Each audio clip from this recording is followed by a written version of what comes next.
Fala aí, galera do sétimo ano, tudo beleza? A aula de hoje nós vamos falar sobre as sociedades indígenas do Brasil, ok? Mas não vamos perder tempo não. Ativa aí o sininho, se inscreve, ok? Para você receber sempre a notificação de uma aula nova. E não esquece também de dar um joinha no final do vídeo, ok? Então, vamos lá. Vamos começar a nossa aula de hoje. Sobre o que iremos falar na aula de hoje? A gente vai falar da organização social dos povos indígenas, da distribuição desses grupos pelo território, ou que a gente conhece hoje como Brasil, tá? Sua cultura, religião, né? Seus utensílios, como é que era a divisão do trabalho deles, né? Vamos falar dos efeitos da colonização portuguesa e as consequências disso na população indígena no Brasil, e a gente também vai falar da resistência dos grupos indígenas no Brasil nos dias de hoje, ao longo da história. Uma observação importante que a gente precisa fazer sobre os grupos indígenas que existem no território brasileiro é que eles são os povos originários do território. Eles sempre estiveram aqui e os portugueses, depois, né, com a chegada deles aqui, começaram a explorar o território e também explorar a mão de obra desses indígenas e também trazê-los para a cultura do europeu, ok?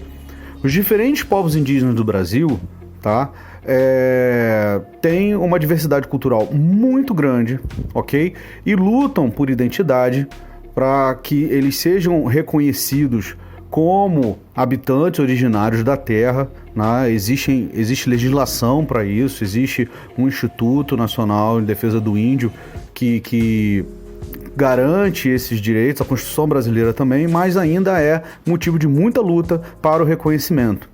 Com relação ao ensino da história e cultura afro-brasileira e indígena no Brasil, né, foi criada uma lei, a Lei 11.645 de 2008, que obriga a inclusão do ensino da história afro-brasileira e indígena, tá, na Lei de Diretrizes e Bases da Educação Brasileira, e antes dessa lei, apenas as escolas indígenas abordavam a história e a cultura desse povo.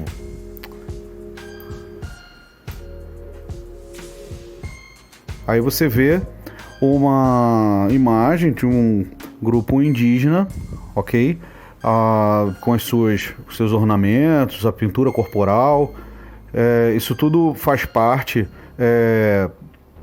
do identitário, né, da identidade dos povos indígenas, tá? E é extremamente importante que seja reconhecido, né, a condição desses povos como originários da terra, tá?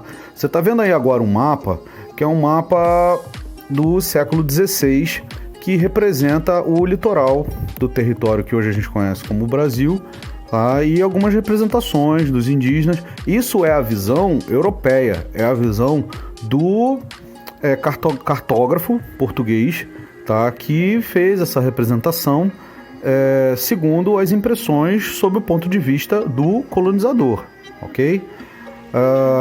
As nações indígenas no Brasil, elas estavam ocupadas e distribuídas, segundo a estimativa desse mapa que representa aqui as diferentes nações ao longo do território, e você observa no segundo mapa a distribuição desses grupamentos indígenas num mapa muito mais atual, e você consegue observar a diminuição da população e a distribuição deles ao longo do território, tá?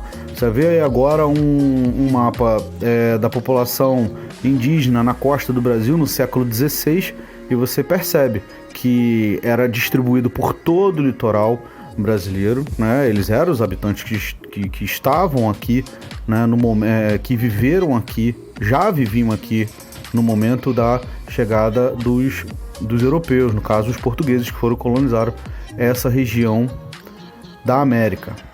A luta dos povos indígenas pelo reconhecimento do direito à posse da terra vem que desde a colonização os povos indígenas eles lutam por esses direitos, o direito ao uso da terra, o direito à posse dessas terras, porque ele já pertencia aos seus antepassados. Essa luta ela é contínua e ela demonstra o papel ativo dos indígenas, né, na construção da história brasileira. Eles são parte dessa construção. mais uma imagem aí de uma celebração de ritual indígena. Você vê, é uma foto atual. Você observa que essas celebrações elas servem para reafirmar a identidade indígena dessa população, desses povos, como uma forma não só de manter a tradição, mas também de resistir e lutar por reconhecimento. Você tem aí agora uma representação da chegada dos portugueses, né, em 1500. Isso é o desembarque de Pedro Álvares Cabral, é uma imagem de Oscar Pereira da Silva. E você observa justamente como é que o europeu retratava, né, como se os indígenas todos ali assistindo, admirados, a chegada do europeu, né, no território brasileiro. Você tem aí mais a imagem do Debré, né, João Batiste Debré, uma aldeia de caboclos em Cantagalo, né? E aí você observa a representação do europeu com relação a como que viviam os indígenas no Brasil naquela época.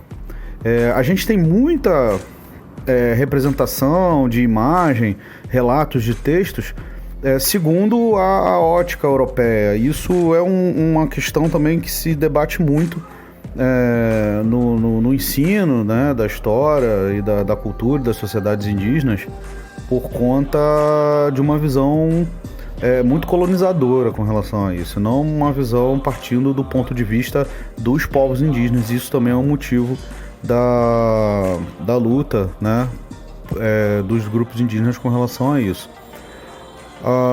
Por que a história e a cultura dos povos indígenas são pouco trabalhados nas escolas, né? Na história do ensino do Brasil, a visão é eurocêntrica, ou seja, predomina o exemplo de civilização, né, do europeu, que entendia que era superior, os padrões da sociedade europeia, considerando qualquer outro modo de vida estando abaixo, né, inferior de uma sociedade como a indígena, que eles consideravam incivilizados.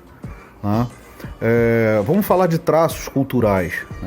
Os grupos eles se organizavam em ocas, aldeias, né? Eram organizados em nações, onde falava-se os mesmos dialetos, se organizavam, né, nos mesmos aldeamentos. Eles tinham a ideia da propriedade que era coletiva, eles não tinham a ideia de propriedade que a gente tem hoje, né, da terra. A propriedade era coletiva, a terra era de todos. A divisão do trabalho era pela idade, pelo sexo, né? E eles viviam da caça, da coleta, segundo a divisão do trabalho, ok?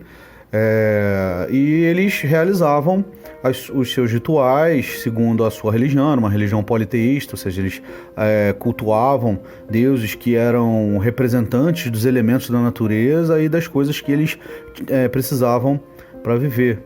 Você vê aí mais uma representação, né, de pinturas mostrando índias Tapuia e Tupi, pintados por europeus também, né, do século XVII.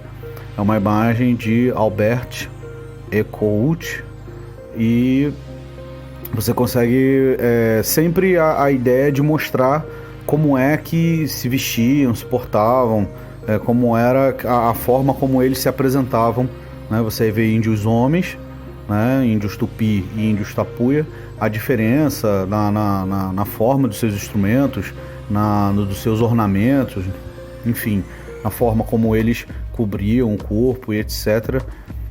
Sempre desenhados por artistas que vinham em expedições para o território brasileiro para poder retratar como era a vida desses habitantes de vida tão diferente, né?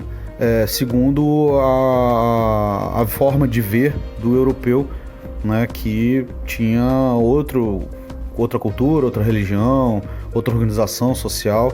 Você vê aí uma imagem de instrumentos, né, tipos diferentes de flechas de indígenas brasileiros. Isso é uma imagem do século XIX, né, criada por Jean-Baptiste Debré, que fez um material bem diversificado sobre a vida nativa no Brasil, né? A vida cotidiana do Brasil.